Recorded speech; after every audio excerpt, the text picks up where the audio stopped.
Hey, what is up, ladies and gentlemen? Today we're going to be reviewing The Amazing Spider-Man number 43. We are going to be going through the entirety of the comic, so spoiler warning ahead if you haven't read the issue yourself, and at the end I will be giving my thoughts and opinions on it, so do stay tuned for that. Lastly, if you enjoyed this video at any point, make sure to like and subscribe, and without further ado, let's jump right into this comic. We have a very intriguing beginning to the comic, with Spider-Man accompanying Randy at the hospital after Randy has been taken out by a bullet. If anyone's been keeping up with the Amazing Spider-Man comics, you'll know that Randy ended up getting taken out by Hammerhead's men. And that's because Randy was trying to create an uproar of people trying to make superheroes legal again. So Hammerhead had to take him out, and that's why he's in the hospital currently. After Spider-Man spends his time with Randy in the hospital, he regroups with all the members from his previous crew that he had. So that's Daredevil, we got Miles, Spider-Man, Spider-Woman, She-Hulk, and Tombstone is also there. And they group up on the roof of the hospital waiting for Spider-Man.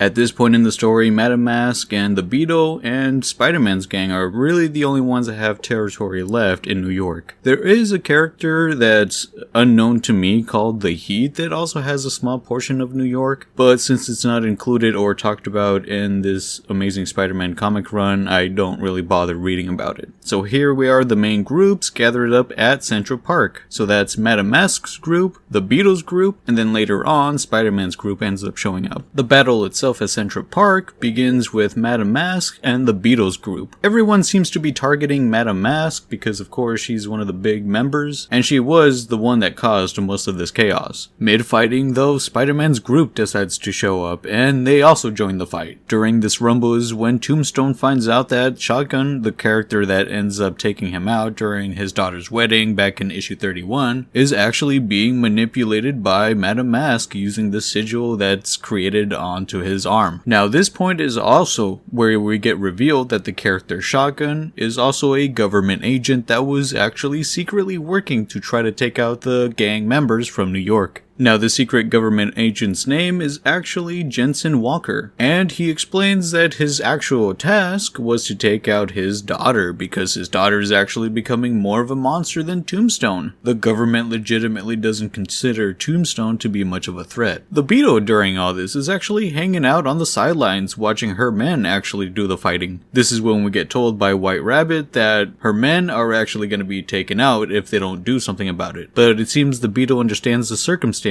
because she explains that it's just less to worry about, effectively establishing the Beetle now as more of a soulless mob boss here, essentially explaining that she'll do anything to win this fight. Then after Tombstone is finished with the secret government agent that was actually being manipulated by Madame Masque, Tombstone confronts the Beetle on the sidelines. And this is a very important moment because it very clearly defines the kind of person Tombstone is. Both the Beetle and Tombstone begin conversing about the monster that he has seen his daughter become. Tombstone explains that he never wanted to see his young daughter grow up to be what she is right now. And the Beetle explains that there was a little girl that once cared about that, but not anymore. So whatever Tombstone has to say is basically meaningless to her. So in a very symbolic way, Tombstone walks behind the Beetle, grabs her wings, and yanks them off her costume. Mind you, it has already been explained that this costume that she's wearing is already very tough. Of course, not tough enough for Tombstone. While literally yanking her wings, Tombstone knocks at the back of her head, knocking her out, effectively taking the Beetle out of the game, and it seems that Tombstone wants to take up that mantle once again. But we're left on a to be continued for those characters. I would say that's definitely the most important story that they're trying to tell with this comic. The way Spider-Man's involved in this particular issue is that he just partakes in some of the fighting, which definitely is great. As far as Spider-Man goes for the comic, his main concern is just his homie Randy, who is hospitalized, and that's what gives Spider-Man his unique strength and courage to persist in the fighting in this issue. At one point, Spider-Man gets confronted by the Owl, but Spider-Man just takes him out in one punch, which shows how serious he was with the fighting, in terms of just ending it quickly. In that sense, we do get some great Spider-Man action fighting Madame Masque. The other characters that join Spider-Man in the fight just get their own 1v1s with their own respective characters. And that's basically it for this issue, ladies and gentlemen. So, what do we think about the comic book itself? Well, I think it's pretty average, but it's on the I like it side. And I'm gonna go into detail on why I think so. I enjoyed the main focus of the story, which was to establish that the Beetle is basically just as heartless as Tombstone. Tombstone's daughter essentially becomes the monster that Tombstone is. And so what Tombstone does is gracefully just humble his daughter during combat by literally ripping her wings off her costume and knocking her out, and then alluding to the fact that Tombstone is essentially probably taking over all the territory that the winner's gonna be,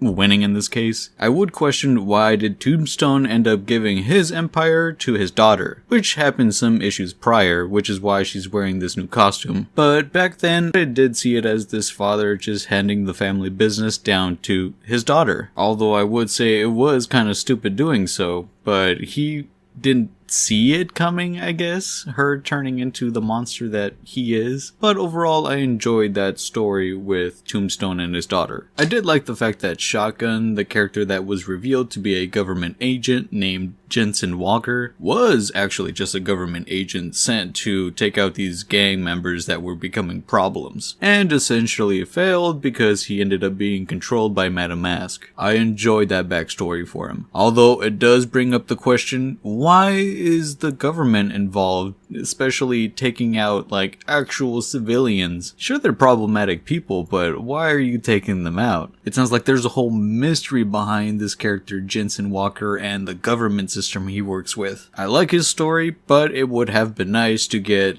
some panels in previous issues that have established him as working for the government, but then you wouldn't have, I guess, the mystery with him being controlled by Madame Masque. But that's the point of writing it pretty creatively, but they just didn't do that. As far as Spider-Man goes, he doesn't feel like he's being belittled in this comic, and he actually feels like he's fighting for something, which is his friend Randy, who's in the hospital. So on Spider-Man's side, it looks like they did him pretty decently. As far as the other heroes that join him, like She-Hulk, Miles, Spider-Woman, Daredevil, they don't particularly get utilized pretty interestingly. They just get their own panel where they're just doing their own thing, and that's about it. Those are my thoughts, ladies and gentlemen. I want to know what you guys thought about the comic if you did read the story. Did you guys enjoy it? Did you hate it? Did you also think it was kind of average like me? Let me know in the comments, and if you guys enjoyed this video at any point, make sure to leave a like, and I'll catch you guys next time.